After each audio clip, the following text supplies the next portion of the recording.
बिस्मिल्लाहिर्रहमानिर्रहीम, अस्सलाम वालेकुम। आप देख रहे हैं नेशनल न्यूज़ और मैं हूं सुबान कुरैशी।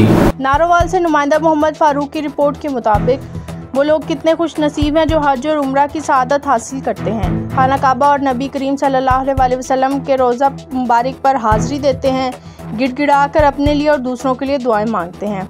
अल्लाह ताला को कितना पसंद है, तौबा के दरवाजे खुले रहते हैं और इन प्यारों के लिए जो इस दुनिया से रहलत फरमा गए हैं, जो बीमार हैं उनकी सेहत के लिए दुआएं मांगते हैं।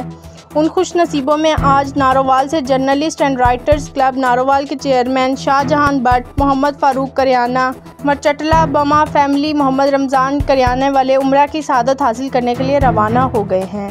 रवानगी से कबल जर्नलिस्ट एंड राइटर्स क्लब के सीनियर सहाफ़ी, अदीब, कालम निगार, मुसन्निफ़ किताब दास्तान माँ मोहम्मद उस्मान मुग़ल, फिनांस सेक्रेटरी मोहम्मद फ़ारूक ज़बी, सरपरस्त आला नदीम खालिक रज़ा नक्शबंदी, मोहम्मद अजीम नक्शबंदी, मलिक आमिर महमूद ने कहा, अल्लाह पाक उन सब का उठना बैठना चलना फिरना इबादत में मसरूफ़ रहना कबूल फरमाए, आमीन।